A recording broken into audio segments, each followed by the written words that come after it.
Here's our lower receiver, upper receiver put back together. We're going to take our bolt.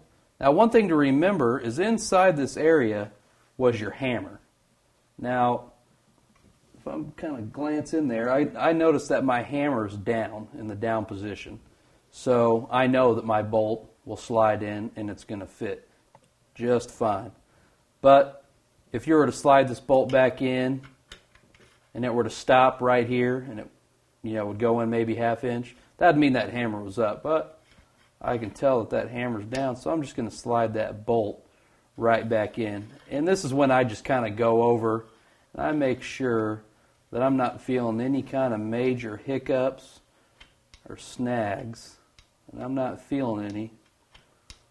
And then I do basically an eyeball check for this step, for this bolt, as I reinsert this bolt. If you look right here on the top of the firearm, you'll see where your bolt pin stop, which is this, goes into and slides up through this whole area here.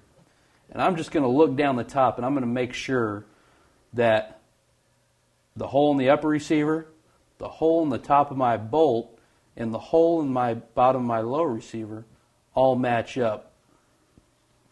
I'm going to take a look here. We're looking pretty good. And yeah. All right, next step is we're going to reinsert the main spring housing.